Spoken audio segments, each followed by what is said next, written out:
안녕하십니까. MD 미션 스쿨의 조래을 목사입니다. 오늘의 말씀은 사도행전 6장 4절 말씀입니다. 우리는 오로지 기도하는 일과 말씀 사역에 힘쓰리라 하니, 이 말씀을 기도합시다 라는 제목으로 함께 나누도록 하겠습니다. 지난 4월 말에 일주일간의 그 여정으로 신약 개론하고 한국어를 가르치기 위해서 방글라데시에 다녀왔습니다. 일주일 동안 매일 그리고 하루 9시간을 강야하는 그런 좀 힘든 어려운 강의 일정이었습니다. 저보다 한 주간 앞서 그 두 분의 목사님께서 두 과목을 담당하셨는데 저는 혼자서 두 과목을 하는 그런 일정이었습니다. 때문에 가기 전부터 기도를 좀 많이 했습니다. 제가 대학에서 강의를 할 때 새 학기가 시작되어서 강의를 하게 되면은 방학 동안에 그 강의하지 않은 그 푹 쉰 그런 목소리가 한 강의를 시작해서 한 열흘만 되면은, 일주일만 되면은 목이 쉬기 시작합니다. 목소리가 좀 안 나오죠. 그런 경우가 다반사였는데, 왜냐하면은 제가 맡은 강의가 과목당 수강생이 한 200명 안팎입니다. 그래서 목소리를 좀 크게 내야 되고요. 그런 강의가 한 일주일에 한 3번 정도 있습니다. 그래서 좀 목소리가 좀 계약하면은 일찍 좀 쉬는 그런 경향이 있었습니다. 그래도 세네 과목이기 때문에 매일은 안 했는데, 이번에는 매일 9시간 일주일 내내 해니까, 또 거기다가 교수 은퇴해가지고 뭐 한 4년이 지났는데 그동안 그런 강의를 안 해봤기 때문에 많이 좀 걱정을 하고 또 기도를 좀 많이 했습니다. 왜냐면은 한번 모기 시작하면은 일주일 동안 저만 가서 강의하는 거기 때문에 따로 이렇게 대체할 방법이 없었던 거죠. 제 목소리가 망가지면은 강의를 더 이상 진행할 수 없는 상황이 된 것입니다. 그렇기 때문에 모든 점을 맞춰야 하는 그런 강박관념 때문에 아프지 않는 방법 말고는 다른 방법이 없었습니다. 매일 새벽 기도하고 저녁 가정 예배 때 기도를 올렸습니다. 약 한 2개월 정도 된 것 같습니다. 그 기도한 시간이. 결과는 어떻겠습니까? 물론 놀랍게도 아무데도 아픈 곳 없이 목소리도 아주 건장하게 잘 강의를 할 수가 있었습니다. 당시 방글라데시가 평년보다 기온이 높아가지고 최고 온도가 42도, 낮에는 42도까지 올라가는 날씨였습니다. 일주일 내내 거의 그랬습니다. 한국도 뭐 이상기후로 인해도 많이 더웠다고 그럽니다. 열악한 환경에서 무탈하게 강의할 수 있도록 지켜주신 것은 오직 하나님 뿐이십니다. 하나님께서 하신 것이죠. 기도하면서도 하나님께서 하나님의 일을 하는데 지켜주시라고 굳게 믿은 그런 기도를 드렸습니다. 하여간 지켜주신 하나님께 은혜 가운데 강의를 모두 무사히 마치게 된 것에 감사할 따름이죠. 기도에 응답하여 주신 주님께 감사와 찬양과 영광을 올려드립니다. 오늘은 좀 기도에 대한 말씀을 드리려고 합니다. 많이 자주 나누게 되는 주제 내용이기도 합니다. 오늘 말씀은 성경에서 누가가 저술한 누가복음과 사도행전 속의 그 기도에 대해서 주로 나누려고 합니다. 누가복음은 예수님에 대한 이야기, 그리고 사도행전은 그 제자들, 사도들에 대한 얘기, 그리고 바울에 대한 얘기입니다. 오늘 이분들의 기도를 통해서 우리가 응답받기 위해서는 어떻게 기도를 해야 되는지, 어떻게 기도를 드려야 되는지 함께 묵상하도록 하겠습니다. 첫째, 성령 안에서 기도해야 합니다. 성경에서 예수님께서 제일 먼저 기도하신 때가 언제인가요? 잘 아시겠죠? 예수님께서 세례를 받으시고 기도를 하셨습니다. 누가복음 3장 21절과 22절 말씀인데요. 백성이 다 세례를 받을 때 예수도 세례를 받으시고 기도하실 때에 하늘이 열리며 성령이 비둘기 같은 형체로 그의 위에 강림하시더니 하늘로부터 소리가 나기를 너는 내 사랑하는 아들이라 내가 너를 기뻐하노라 하시리라 말씀이 있습니다. 사도행전에서도 제자들이 모여 기도할 때 하늘이 열렸습니다.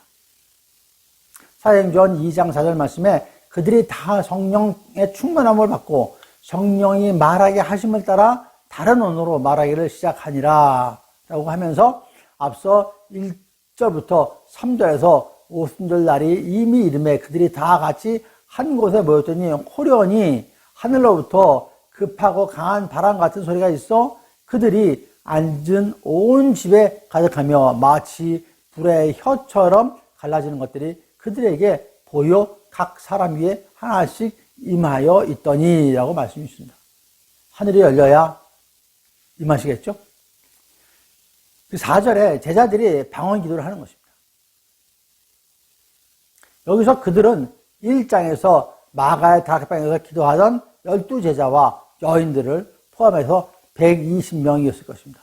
또한 사도행전 10장 44절부터 46절 말씀에 베드로가 이 말을 할 때 성령이 말씀 듣는 모든 사람에게 내려오시니 베드로와 함께 온 할례 받은 신자들이 이방인들에게도 성령 부어주심으로 말미암아 놀라니 이는 방언을 말하며 하나님을 높임을 들음이리라 라고 말씀하셨습니다.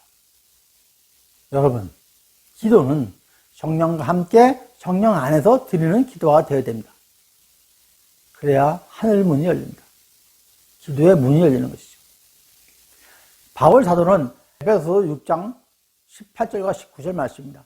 모든 기도와 간구를 하되 항상 성령 안에서 여러 성도를 위하여 구하라.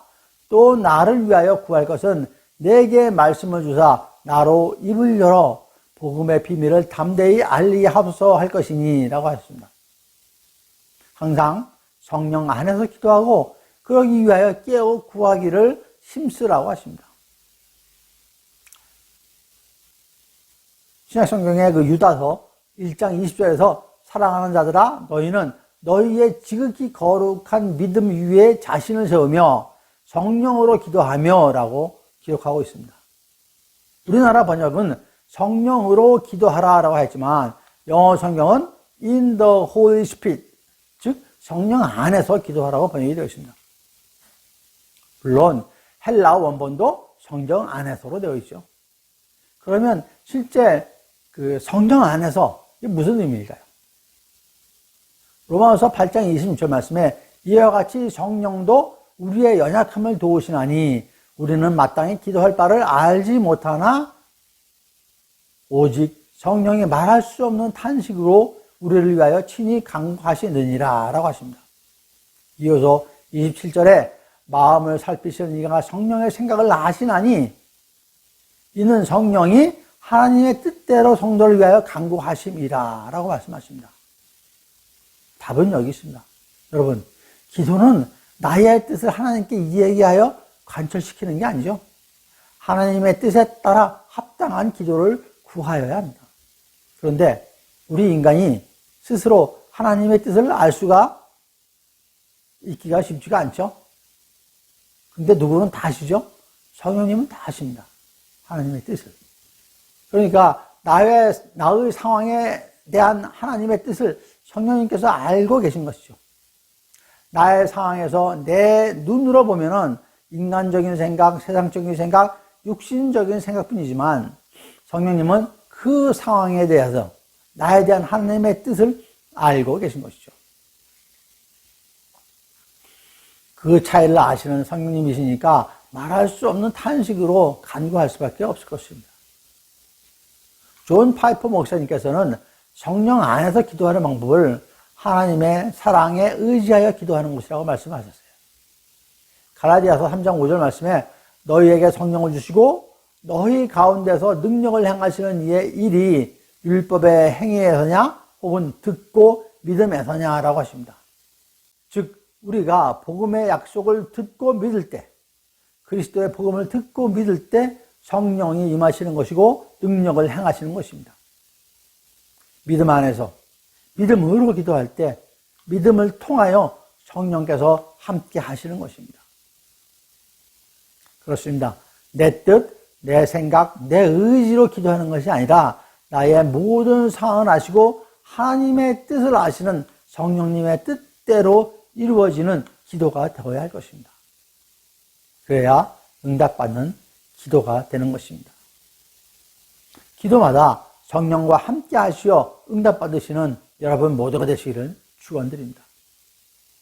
두 번째로 시간을 정하여 그리고 항상 기도하는 것입니다. 누가복음 18장 1절에서 예수께서 그들에게 항상 기도하고 낙심하지 말아야 할 것을 비유로 말씀하여 라고 말씀하셨습니다. 또한 21장 36절에서 이러므로 너희는 장차 올 이 모든 일을 능히 피하고 인자 앞에 서도록 항상 기도하며 깨어 있으라 하시니라. 또 로마서 12장 12절에서도 소망 중에 즐거워하며 환난 중에 참으며 기도에 항상 힘쓰며 라고 말씀을 하셨습니다. 그렇습니다. 항상 기도하며 항상 기도에 힘써야 합니다. 데살로니가 전서 5장 17절에서도 쉬지 말고 기도하라라고 하셨습니다. 근데 쉬지 말라니요? 어떻게 다른 일을 안 할 수 있습니까? 영어 성경에서는 pray continually라고 해서 계속해서 기도하라는 의미입니다. 물론 헬라어 원에서도 아디알레이토스라고 그랬습니다. 연속해서 끊임없이 이런 의미로 쓰였습니다. 쉬지 말라는 의미가 아니라 항상 끊임없이 계속하라라는 의미입니다. 그러면 항상 기도하라는 의미가 무엇일까요? 기도를 정한 시간에만 하는 것이 아니고 항상 하라는 말씀이죠. 즉 정한 시간은 물론 무시로 하라는 말씀입니다. 우리가 차를 타고 멀리 가기 전에 엔진 시동 걸기 전에 안전운전을 위해서 기도를 하죠. 그렇게 같이 기도할 수 있습니다. 그리고 무슨 일이 있을 때마다 우리는 기도를 하는 것이죠. 이따가 정해진 시간에 한다고 안 합니까? 안전운전을 위해서 기도 안 합니까? 마찬가지입니다. 수시로 상황이 있을 때마다 기도하고 생각날 때마다 잠깐 기도하고 이렇게 항상 기도한다는 의미는 이렇게 때를 정하지 않고 일이 있을 때마다 상황이 발생할 때마다 기도하는 것입니다. 어떤 목사님은 기도는 눈을 항상 감고 하는 게 아니고 눈 뜨고 기도하는 습관도 가지라고 말씀을 하십니다. 그래야 항상 기도하는 습관이 된다고. 예수님께서는 항상 기도하셨습니다. 누가복음 5장 16절 말씀에 예수께서 병을 고쳐준다는 소문이 나니까 많은 환자들이 고침을 받고자 모여들었죠. 그때 예수님께서 따로 물러가셔가지고 한적한 곳에서 기도하셨다고 기록하고 있습니다. 여러분, 사람들이 병을 고치기 위해서 몰려드는데 예수님께서는 한적한 곳으로 가서 기도하셨다고 합니다.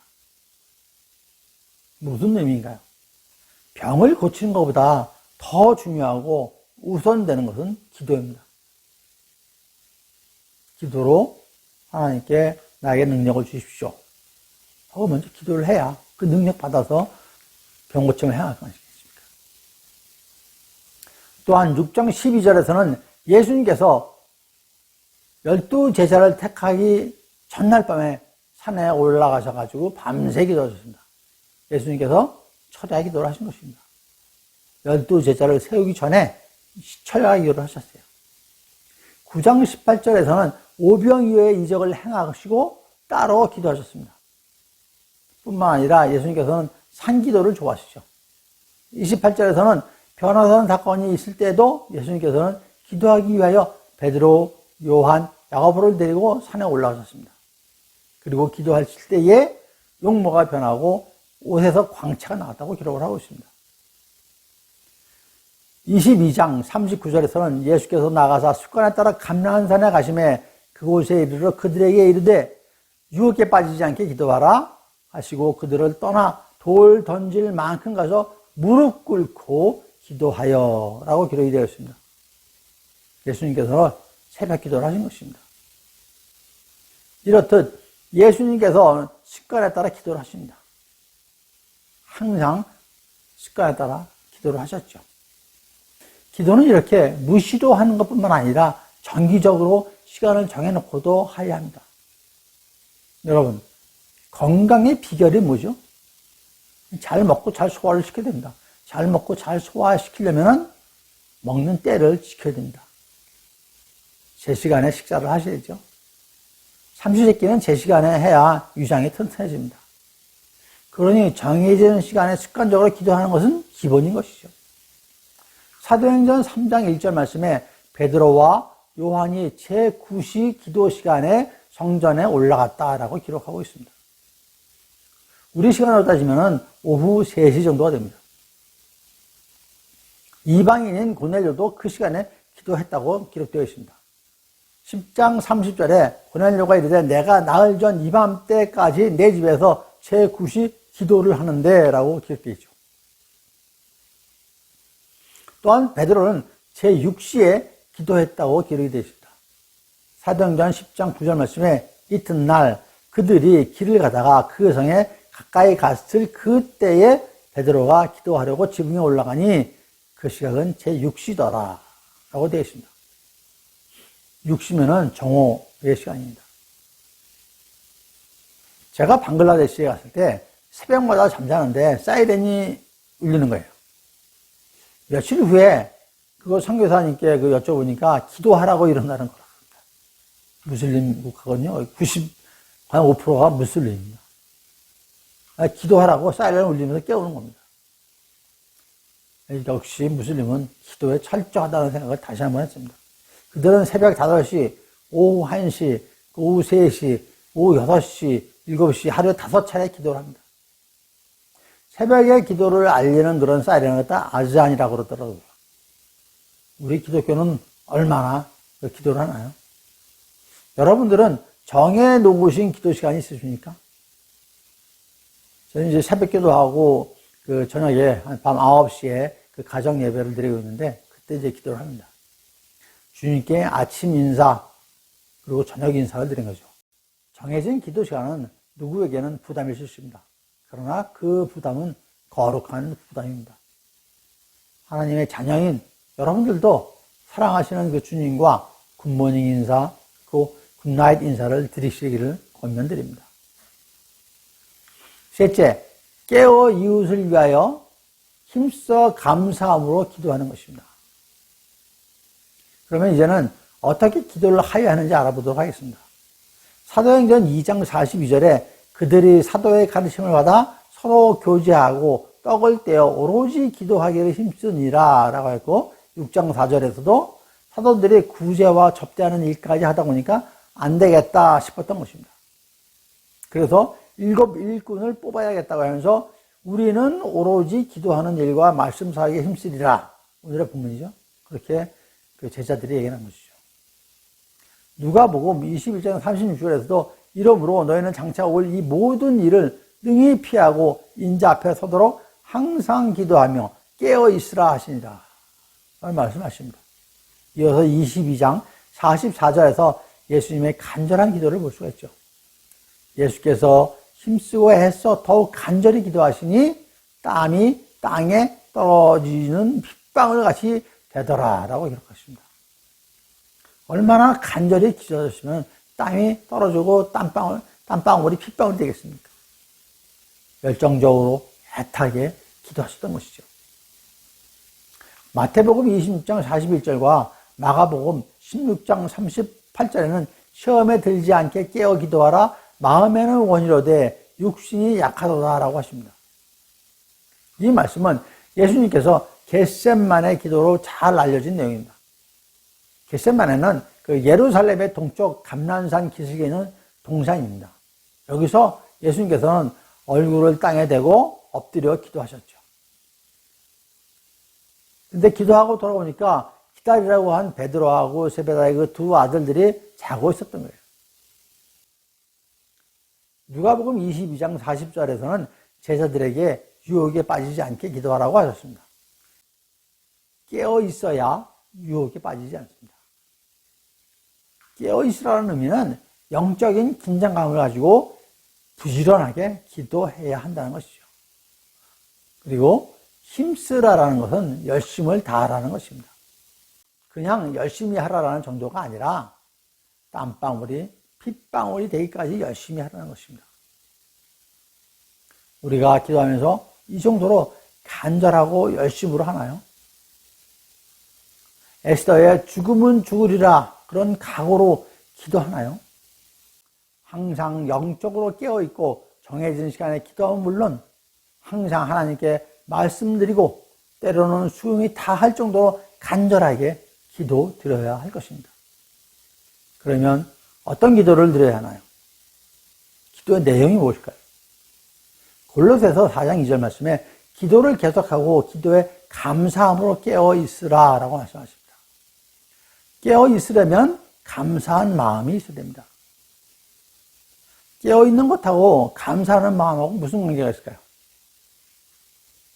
빌립보서 4장 6절 말씀인데요. 아무것도 염려하지 말고 다만 모든 일에 기도와 간구로 너희 구할 것을 감사함으로 하나님께 아뢰라 라는 말씀이 있죠. 무엇에 감사하나요? 하나님의 은혜에 대하여 감사하는 것입니다.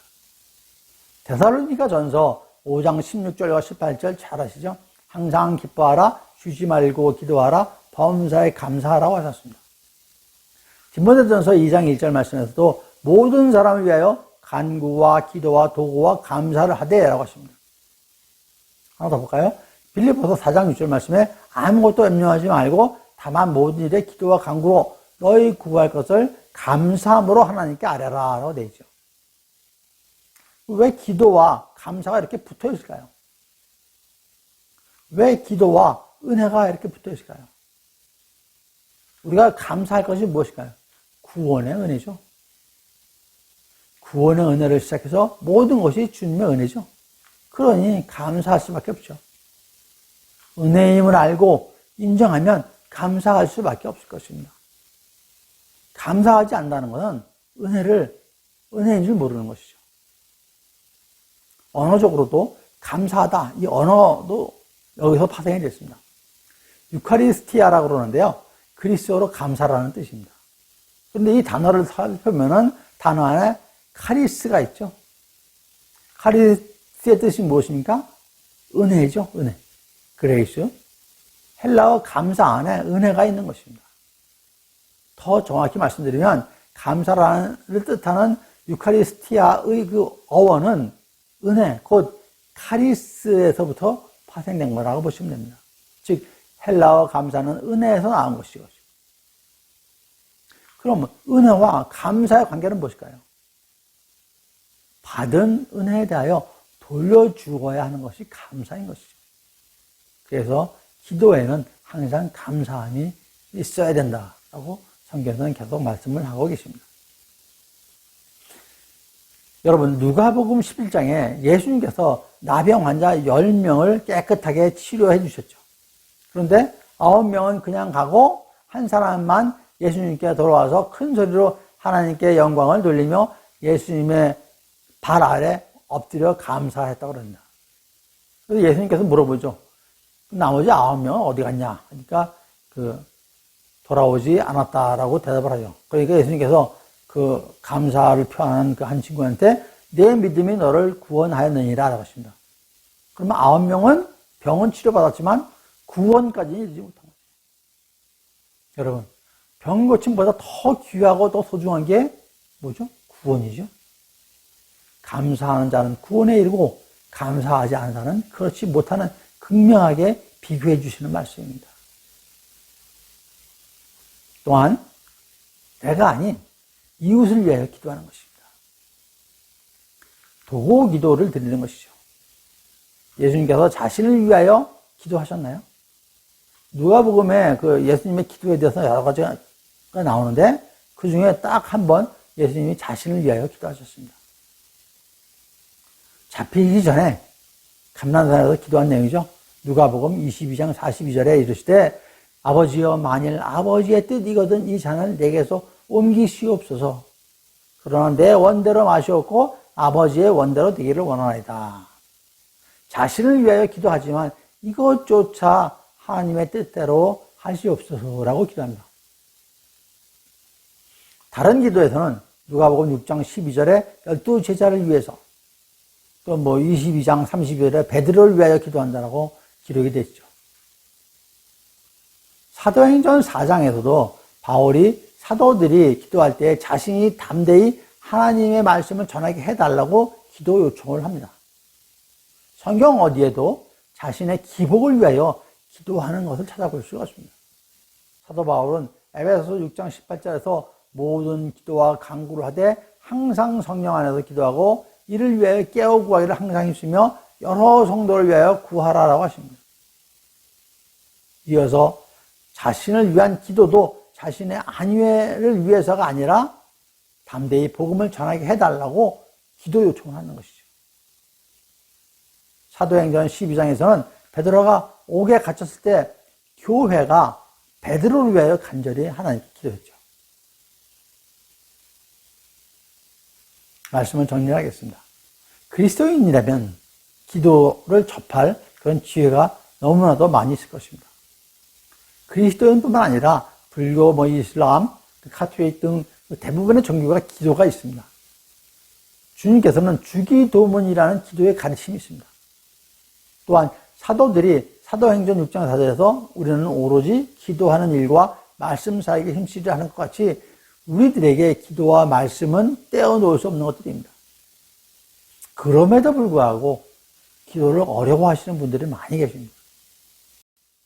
누가복음과 사도행전에서 누가는 예수님의 기도와 사도들의 기도에 대하여 많은 것을 보여주고 있습니다.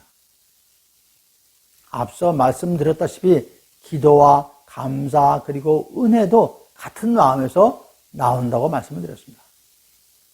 말씀을 많이 읽고 은혜와 감사의 마음을 품고 있다면 기도는 어려울 것이 없을 것입니다. 이런 진정한 기도에는 성령님께서 항상 함께 하십니다. 범사에 감사하여 항상 힘써 기도하는, 그래서 주님의 음성을 들으며 동행하는 그런 삶을 사시는 저와 여러분 모두가 되시기를 간절히 축원드립니다. 예, 감사합니다. MD 미션 스쿨의 조래을 목사였습니다.